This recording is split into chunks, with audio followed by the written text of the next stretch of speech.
Na-host naman na si Kuya Kim Atienza. Ginugugol niya ang panahon sa paglangoy at pagtakbo. Taong 2010 nang ma-stroke at atakihin sa puso si Kim. Napakabigat ng schedule ko. But the stroke was bound to happen.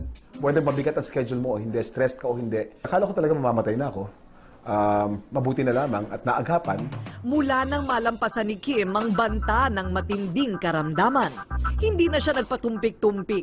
Bumalik din si Kim sa kanyang healthy lifestyle. Alas 6 ng umaga tuwing Martes at Huwebes, nagpapapawi si Kuya Kim habang iniikot niya sa pagtakbo ang buong Dasmariñas Village sa Makati.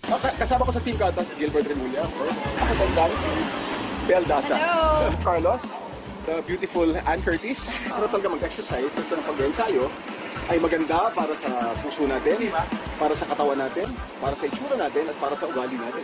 Isang oras ng pagtakbo at pagtulo ng tumatagaktak na pawis. Imbis na tubig ang inumin ni Kuya Kim, inuming kulay berde o green ang ipinakita niya sa amin. Yung barley by itself ay rich in vitamins and rich in antioxidants. Kailangan natin yan para mag-recover yung katawan natin at para hindi tayo kumanda ng mabilis. Nagustuhan niya, so yun ang ginagamit niya ngayon tuwing.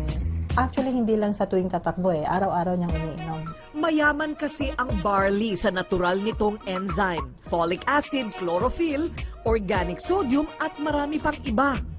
Pwedeng 2 capsules o 3 capsules twice a day. Pero pag kami mga sakit na at maramihan na yung kailangan niya, yung juice powder na yung pinagagamit ko.